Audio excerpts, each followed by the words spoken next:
Господине Ахмети, како оценувате прво актуелната политичка ситуација во земјата со оглед на очигледните тензии кои настануваат околу одржувањето на референдумот, ставот на најголемата опозицијска партија, кој не е јасно дали е во насока на бојкотирање на референдумот или е против договорот.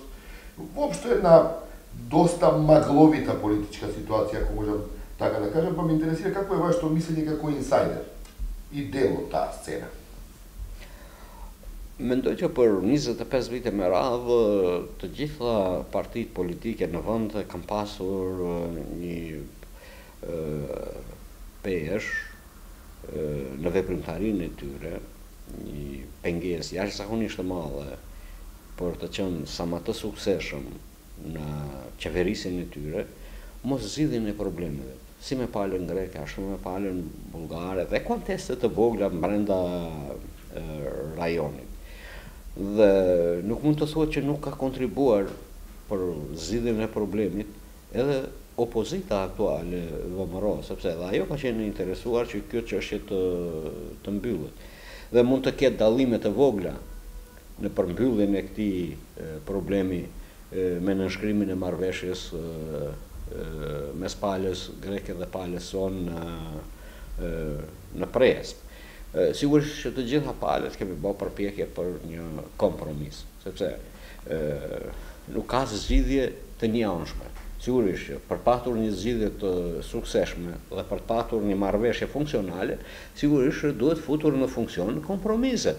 Dhe nuk ka kompromis që mund t'i kënaqë palët. Ju e shihni që sa protesta bëhen në Greqi, në Athinë, në Selanik. Dhe këtu te na, më duket se pak është politizuar çështja për përfitimet politikave ditore.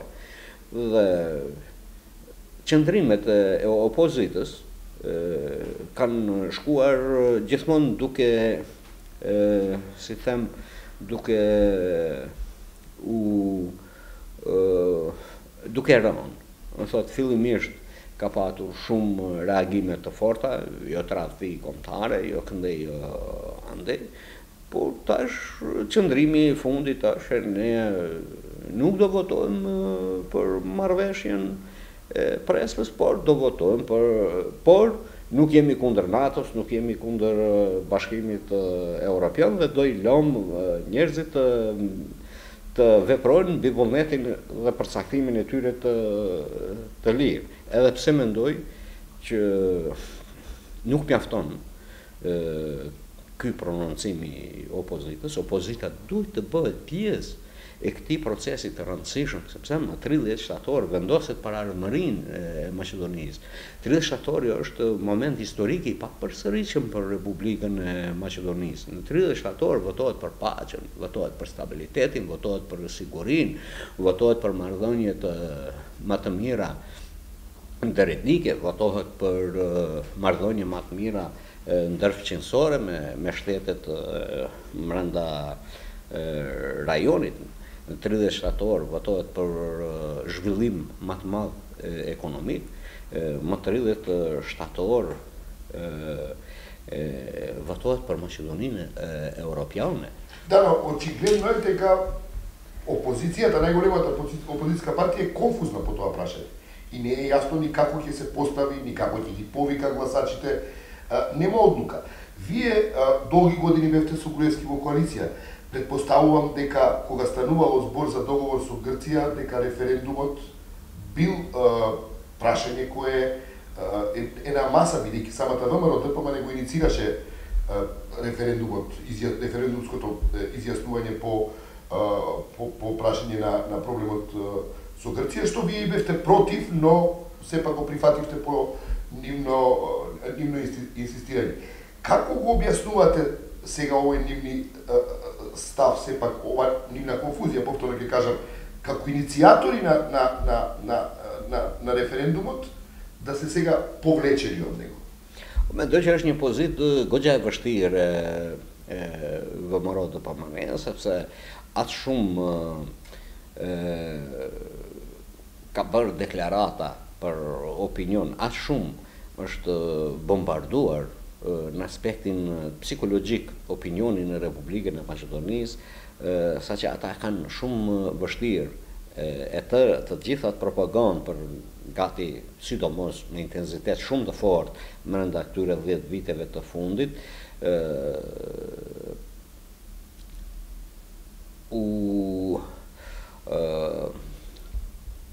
shumë komplikuan problemin, shumë e vështërsuan arritjen e kompromisit me deklarata shumë të forta në drejtim të mosdhënies apo mos të bërit një hap përpara. U bë shumë antikritizimi i vendit tonë, ngritja e përmendoreve, të shtatoreve, të emërimeve, të stadiumeve, të aeroporteve, Aleksandri i Madh, Filipi i Dytë,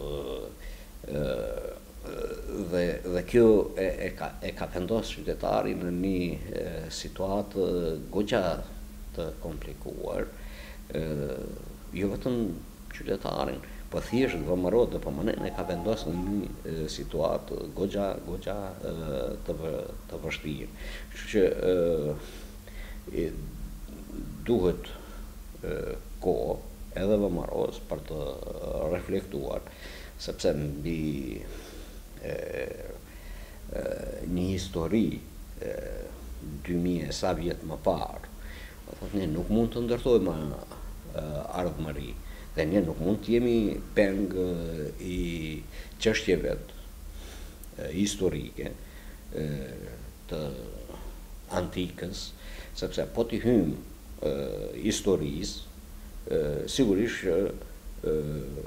ne nuk mund të arrijmë të ndërtojmë ardhmëri, jo vetëm ne këtu, po e tërë Europa dhe tërë bota, po t'i kthehet historisë së kaluarës, ne mund të na hartohet dhe të na përpilohet një histori krejtësisht nga ajo që është ndërtuar deri më tani në rruzulluin toksor. Kështu që asnjë nuk merr guxim për të bërë një histori të re as të planetit, të rruzulluit toksor, po të gjithë bëjnë përpjekje se si të ndërtojnë shtete dhe politika moderne që janë në dobi të të gjithë qytetarëve, qoftë këtu në vendin tonë, qoftë edhe në të gjithë vendet tjera. Što se odnosi do referendumот, održuvanje do referenduma, da li to bilo nekogaš prašanje da li će se održi ili ne, dokoliko ima dogovor?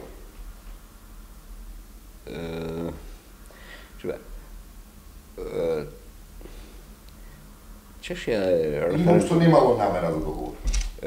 Çështja e referendumit dhe pyetjet që bëhen në flet referendum, do të janë biseduar, janë diskutuar edhe me partitë opozitare, dhe ne nuk kemi mundur të veprojmë ndryshe, sepse qytetarët duhet pyetur, a janë për marrëveshje, a janë kundër marrëveshjes.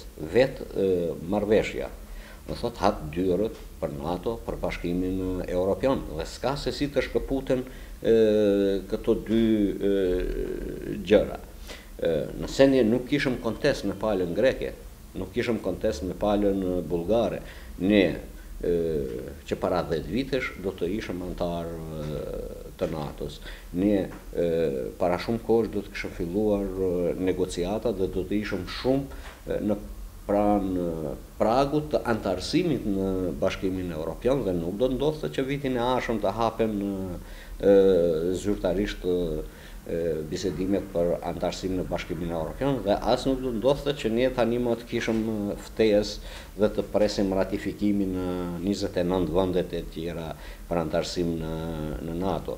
Ne do ishim antar të plotfuqishëm në NATO deri më tani, po t'i kishim mbyllur këto konteste. Dhe nga kjo marrëveshje, nga ky kompromis, sigurisht për të arritur marrëveshje të suksesshme, duhet me patur kompromis.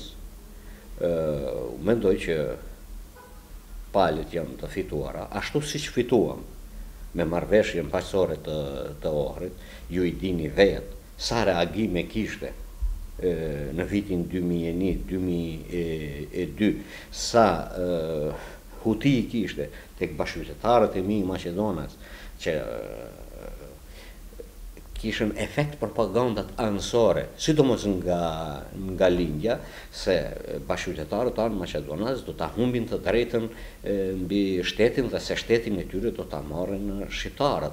Mirë po, me kalimin e kohës, u bindën të gjithë qytetarët, bashkëqytetarët e mi Maqedonas, se marrëveshja e Ohrit rregullonte raporte shumë të forta në mes dy komuniteteve të mëdha në këto hapësira, dhe sot për shembull është rritur përkrahja, përqindja e lartë e bashkëqytetarëve të Maqedonas në përkrahje të marrëveshjes paqësore të Ohrit, sepse kjo marrëveshje prodhonte paqë, stabilitet, siguri, edhe për bashkëqytetarët tanë Maqedonas, po edhe për komunitetet tjera që jetojnë në këto hapësira.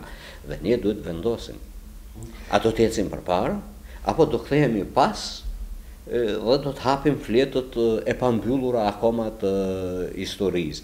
A do i mbyllim tani të gjitha ata konteste, apo do hapim edhe konteste të reja, dhe po i hyjmë historisë. Me çdo fond të rajonit, sigurisht që ka hapësirë për konteste.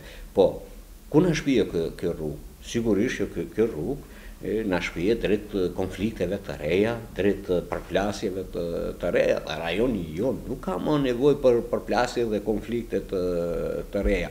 Ne në 30 shtator investojmë për gjeneratat e ardhshme. Në 30 shtator votohet ardhmëria, në 30 shtator votohet stabiliteti, siguria, në 30 shtator përfundimisht vendi ynë, vendin e merituar aty ku e ka në Europën e Bashkuar dhe në NATO. Koji se potencialit e konfliktit do kukulese reshi për shembull dhe ku zbëruar? Shive, unë po të marr vetëm disa momente. Deri para 3 vitesh nuk është marrë Kremlini me Republikën e Maqedonisë fare. Para 3 vitesh ka filluar ministri i jashtëm Lavrov në çdo gati konferencë shtypi dhe paraqitje publike që bën ai, gati i ka mësuar të gjitha fshatrat në Republikën e Maqedonisë, aty ku ndodh ndonjë incident i vogël. Dhe mbi të gjitha deklarata e fundit nga më të forta që ka qenë, antarësimi i Republikës në Maqedonisë në NATO është një provokacion i thellë për politikën ruse, dhe nuk mund të ndodhë kjo që Republika e Maqedonisë të jetë antare e NATO-s. Dhe këtu biem një ndesh me filozofinë dhe me diplomacinë që ushtron Kremlini, sepse historikisht ne i kemi takuar bllokut perëndimor, kulturës perëndimore, fundit ka qenë perëndimi ai, ka qenë Brukseli ai, ka qenë Washingtoni ai, që kanë akorduar me miliarda dollar e euro për ngritjen e institucioneve demokratike në vendin tonë, po edhe në vende tjera të rajonit, ka bërë me miliarda investime në vendin tonë dhe në vende tjera të rajonit për të pasur shtete funksionale me demokraci funksionale, dhe cila janë ato ndihma që i ka bërë Rusia në hapësirat tona. Sa investime ka bërë Rusia në vendet tona.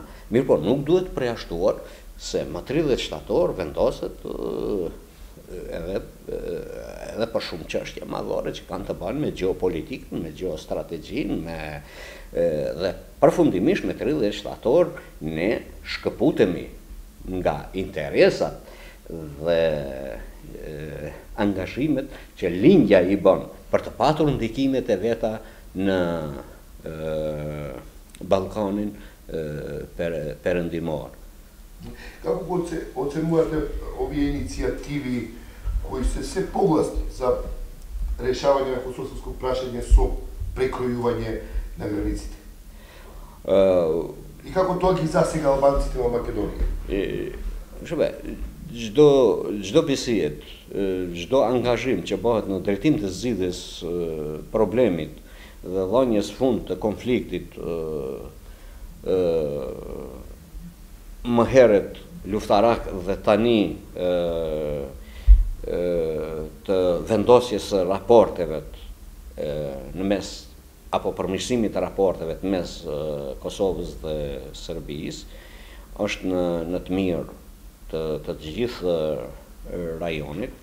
Këto bisedime ne i inkurajojmë, këto bisedime ne i mbështesim, mbështesim çdo zgjidhje që do arrihet në pajtueshmëri me palët Prishtinë-Beograd, sigurisht në pajtueshmëri edhe me NATO-n, Brukselin dhe Washingtonin, sigurisht nuk mund të jenë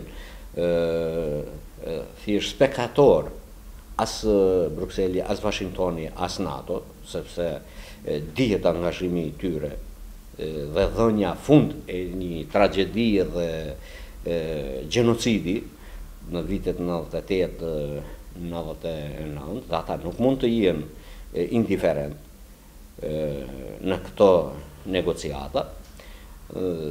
Nuk janë negociata të lehta, janë negociata të vështira, por domosdoshmë që këto probleme të mbyllen, dhe për të mbyllur problemet sigurisht që duhet patur bisedime, duhet patur negociata, sigurisht që duhet patur edhe kompromise. Mendoj që nuk duhet bëhet hap pas, nuk duhet të bie as Kosova as Serbia pre propagandës rrugës, sepse rruga nuk i zgjidh problemet, po problemet zgjidhen institucionalisht, me grupe negociatorësh, me lehtësim të komunitetit ndërkombëtar, në këtë rast lehtësues është Bashkimi Evropian, dhe ashtu siç shënuam vijat e demarkacionit me Maqedoninë, nuk ishte e lehtë, edhe Maqedoninë vijat e demarkacionit me Kosovën, bisedimet zgjatën gati mbi 2 vite. Mbi 4 vite kanë zgjatur me Malën e Zi, llogarisni ju tani Borion, se sa vështirë është linjat e demarkacionit do të shënohen me Serbinë, sepse edhe Serbia ka pretendime, jo vetëm ndaj Kosovës, por edhe ndaj Maqedonisë, po flas jo autoritetet shtetërore, por ke grupacione në Serbi, ashtu siç ke edhe Maqedonas, ashtu siç ke edhe shqiptar, të mos bëhemi të gjithë tani enxuj dhe të fajsojmë vetëm të tjerët, vetëm serbët ose vetëm maqedonët, por unë si shqiptar duhet të them që edhe tek shqiptarët ka grupacione të tilla që ndrojnë dhe ndërtojnë historinë e kombit të vet mbi legjenda dhe kështu. Nuk është e lehtë. Sot kanë ndodhur probleme të mëdha, kanë ndodhur përplasje të mëdha mes shqiptarëve dhe serbëve. Për shembull, akoma në Kosovë ke mbi 2000 njerëz akoma të pagjetur që janë masakruar nga banda të organizuara nga famkeqi Milošević. Nuk është e lehtë këto plagë edhe të mbyllen, nuk është e lehtë të negociojsh me Serbinë. Duhet të kuptohen autoritetet e Kosovës, duhet të kuptohen edhe nga komuniteti ndërkombëtar. Aq lehtë nuk e kanë autoritetet në Kosovë të mbyllin një problem aq të madh që është i larë me gjak. Mirë po tani, a duhet lënë hapësirë njerëzve të cilat kërkojnë hakmarrje, të cilat kërkojnë luftra të reja. Unë mendoj që as hakmarrja, as luftra të reja nuk do të na sigurojnë një të ardhme më të mirë. Hakmarrja dhe luftrat e reja sërish do shkaktojnë tragjedinë ndoshta edhe më të dhimbshme se sa ato të cilat i kemi përjetuar dhe i kemi kaluar deri më tani. Kështu që e ardhmja jonë është edhe pajtimi. Do thotë ne duhet të gjitha palët të mendojmë dhe të reflektojmë dhe të instalojmë këtu atë standard të cilin e instaluan gjermanët dhe francezët. Nuk ka qenë lehtë për gjermanët dhe francezët.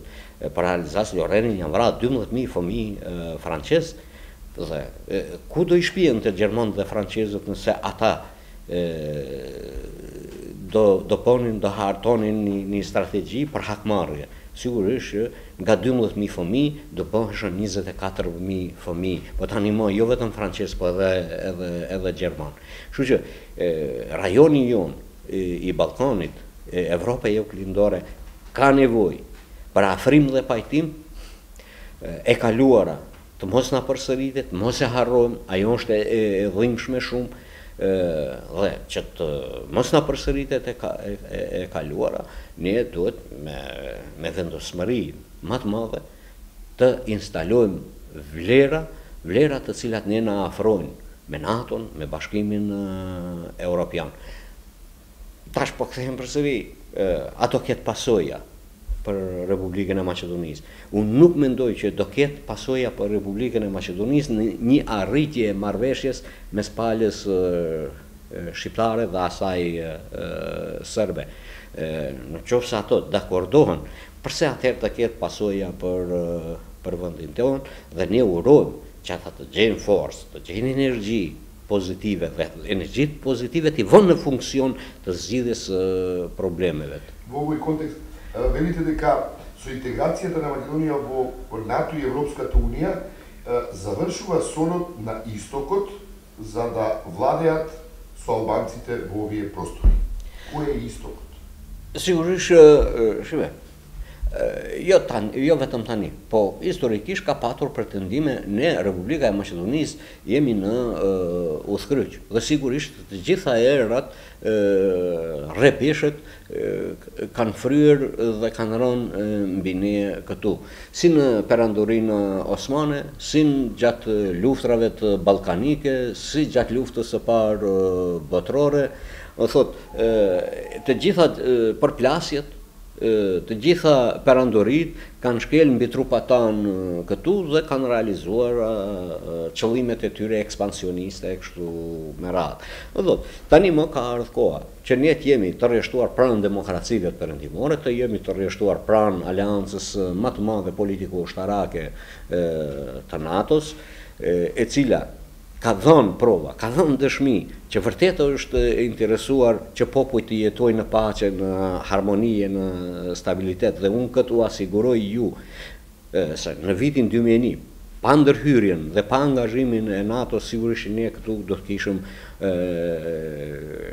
një situatë kaotike, sigurisht ne këtu do të kishim me di se sa viktima e tragjedi të reja do u shkaktonim në këtë hapësirë, vetë angazhimi i NATO-s parandaloi këtë tragjedi dhe i hapi rrugë dialogut, i hapi rrugë kompromisit. Kështu që deri më tani nuk ka ndonjë provë më të madhe se sa angazhimi i NATO-s edhe në Kosovë, po edhe në hapësirat ish Jugosllavisë, po edhe jashtë hapësirave të ish Jugosllavisë, angazhimi i NATO-s si në Irak, si në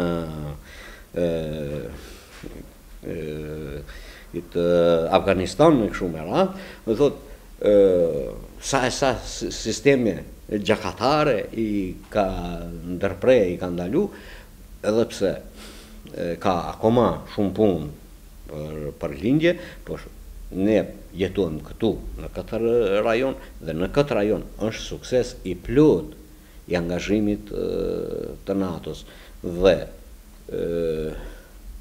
ky angazhim ndihmon mjaft që ne të afrohemi edhe me Bashkimin Evropian si e vetmja alternativë për të qenë ne më të fortë, edhe si kombe, po edhe si shtete. Në Bashkimin Evropian asnjë kombë nuk qetërsohet, asnjë gjuhë dhe histori nuk ndryshohet. Të gjithë jemi ashtu siç ndjehemi, Europa e diversiteteve. Da li ste se vidjeli su Mickovski? Jam parë, disa herë jam parë me zotin Mickovski. Ќе se vidite? Sigurisht që do shihemi edhe përsëri. Da li, според вас, мислите дека он ги разбира овие геополитички констелации за кои говорите вие с оглед на неговиот нејасен став? Mendoj që është i zgjuar dhe i kupton të gjitha këto lëvizje, këto çështje, Dhe unë shpresoj që akoma do ketë reflektim në drejtim pozitiv nga zoti Kristian Miskovskes, edhe pse nuk e ka lehtë. Unë thash edhe më herët, 25 vite thotë është bombarduar qytetari Maqedonas këtu me një histori paksa të egzageruar, antike, kështu me radhë, dhe tash po vendoset në situatë goxha të vështirë. Dobro, gospodine. Faleminderit për kohën tuaj.